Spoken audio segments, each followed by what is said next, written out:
Um, Good evening, everyone. So today I want to talk about my kind of review of all of my works. So briefly, I work for the model reduction of convection-dominated partial differential equation via optimization-based and as an implicit feature tracking and extended to the hyperreduction procedure. So let's get started. So we have a conservation law depends to the parameter mu, and here is the unique solution for this, and flux and source term, and mu depends to the set, which dimension 1, 2, 3, and whatever.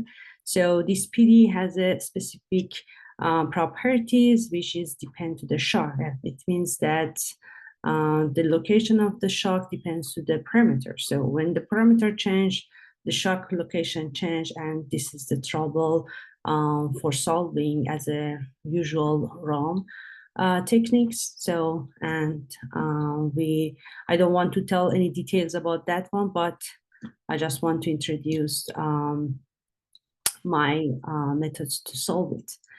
So suppose we have two different solutions, depend to the different parameter, and we want to predict the solution. So if we want to use up the usual techniques ROMs,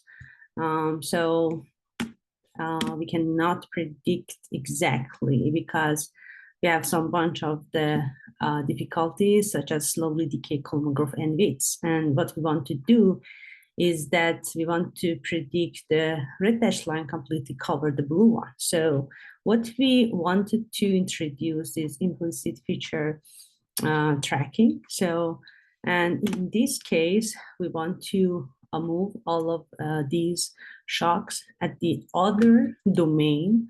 And after that, we want to align all of them at the same place. After that, predict the solution for that and transfer to the physical domain what we were at first. So here's the main idea of my work, and we want to show how we need to solve it. So we need the residuals, and the residuals depend on the state and mesh and parameter. So, and I just want to write details, localize residuals by this matrix. And these are helps for local, for example, state and mesh, because at the end, I want to introduce the hyperreduction procedure. So accept this definition, and let's go ahead to the main idea. So we need, at first, for tracking or align all of these different snapshot location, we need to solve optimization, unconstrained optimization. So by solving this optimization, what we want to find the aligned coordinate or mesh. And here is some things which help the optimization solve over the ROM solution, not HTM solution, because it's expensive and hard to solve. So let's find what's the objective function for us. Objective function made from two different ingredients. This is error, and this is related to the, help the mesh don't move outside our domain. So, and this error indicator defined as a norm of residuals over the, you can see the ROM solution, and we have a J map, which is help us with the some positive scalar to protect the mesh. So after that, by finding the line mesh, we found HTM solution over that line mesh.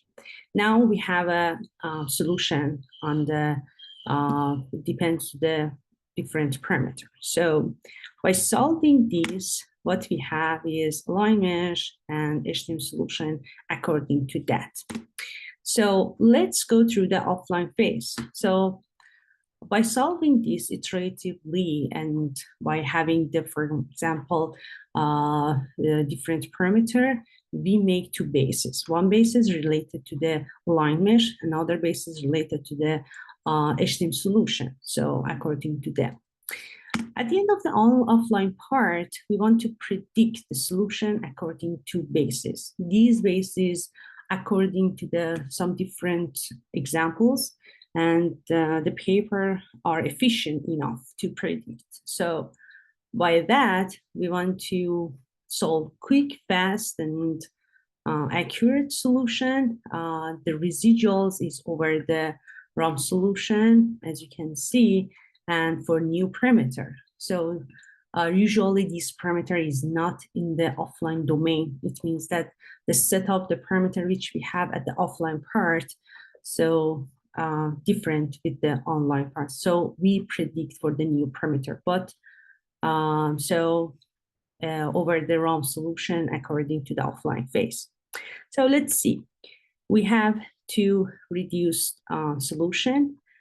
So this one, WK star tilde, make the ROM solution, predict the U tilde K star, and we want to approximate this one for the HTML solution.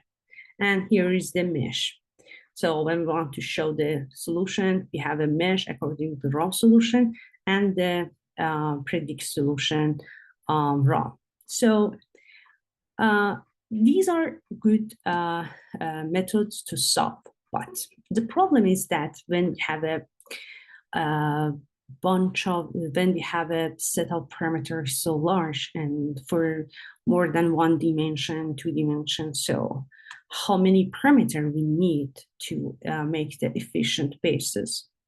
So another thing is that when we have a large mesh, so solving the online part again needs to expensive and maybe cost. So what we want to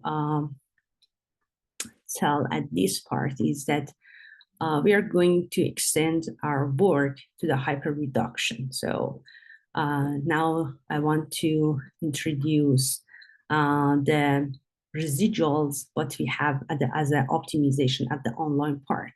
So these residuals is the total residuals which we have, which apply over whole mesh. Suppose we have a whole mesh, right? So you can see this is 5,000 elements around. So solving this optimization over this mesh is still computational demanding. So what we want to do is that we want to have some elements, some subset of the elements from this mesh, and we want the residuals apply over this mesh, which is so quick, but we want have an accurate solution. So and now we want to go through the another steps, and we want to add another layer to reduce our cost at the online part to have a exact, accurate enough solution and fast. So this is the good picture to understand what I want to tell next. So now this is the residuals, which I call weighted residuals, which based on the weighted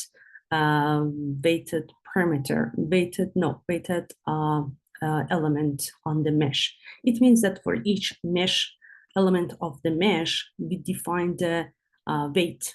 So this weight can be 0, can be some number more than 1, whatever. So, and this is something which we had previously, but we have the weight for that. It shows us in some place when we have a, for example, sparse row, that some of these summation doesn't need to compute. So the solution of this optimization, these residuals, which we want to use as optimization there, so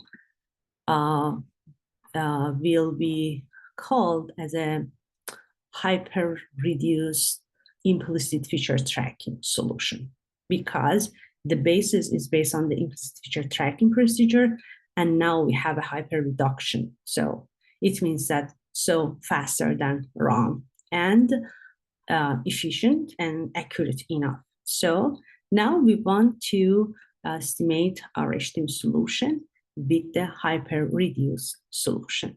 So we can see this WK is from the solution of the optimization.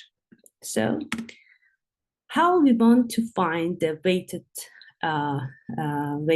EQP, which we want to call. So during this procedure of solving the LP, linear programming, so we can find the weighted vector. So we have some constraint here, and we use of the residuals and the hyper-reduced residuals as a constraint to find the optimal row. So this row is depend to some constant constraint, and some constant depend to the size of our bases. You can see these are the solution depends to the specific size of bases. I don't want to go through the details, but here is the idea. So let's go through the example. This example shows how this works and how we can find the accurate, efficient, and cheaper. So suppose we have you can see we have a test set with 20 parameters. So I didn't tell anything about the greedy search because we need to pick the parameter and to pick the parameter to have a small size of the basis. I didn't tell anything about that one, but I want to show you how it's picked by these figures. Suppose we pick the parameter from the parameter domain or as a candidate parameter set. So, and we want to make the reference domain, the domain which we want to align all of the snapshot at there. So, as you can see, this is the error. So, and the parameter is around this part. So you can see we have a decrease at this part. It means that the reference parameter is somewhere here. So, and we have the error and residuals for all of 20 parameter test. And here is the time for HTM solution. When, for example, we have a parameter, we have a mesh according to that one, and we have a solution, HTM solution according to that. Here is the initial information which we have. Now, we want to select another parameter to make the basis. Which kind of these points can be helpful for us? At the greedy procedure, we define the residuals, which gave us the worst error or worst point to make another basis. So which one is the upper? So this one is the worst error. So we pick this point for the next parameter, and we want to align mesh and want to solve HTM solution for that one. So let's see. So this point select for another snapshot to make the basis. So what happened? So decrease, and error. It means that this is in our basis. So, however, whole of the error and residual for rest of the bases for the rest of the test set decrease because bases increase one more size. And look at the time. So here is the time. So time for the HTM solution, and now this is the time for the ROM solution. Here is the ROM solution, ROM implicit feature tracking solution, and compare. This is a reasonable time and cost for that. So now I want to go through the online optimization. Instead of having the residuals, I want to replace hyper-reduced residuals or weighted residuals. And let's see. So the dashed circle things show us how the hyper-reduced solution worked for us. You can see so close to the ROM solution, but look at the time. Oh, the time decrease more than the ROM. So here's the time according to the hyper-reduction solution. So as from the accuracy, we are close to the ROM, but look at the time. So reasonable decrease to predict the new solution at the online part. So let's go through another basis, increase the basis size. Which of these points can be a candidate for the next one? This one, more than the rest of them. So this one peak a degree D procedure and make the third basis. So decrease for the residuals, for the error, and little bit decrease for the rest of them.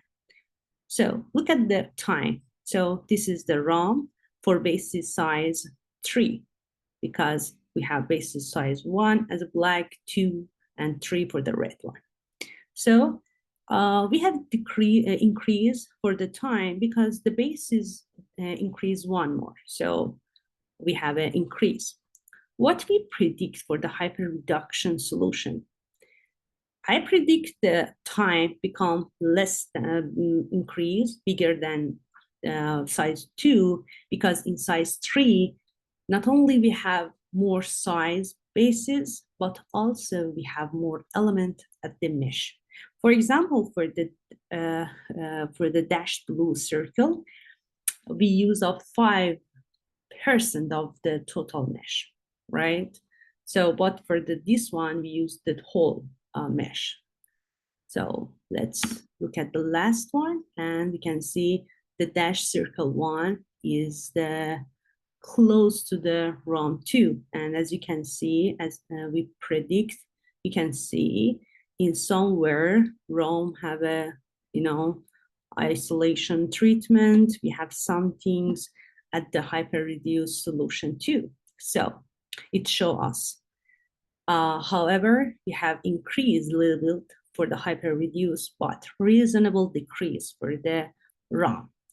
This is a good comparison between the HTM solution, ROM, and hyper-reduction.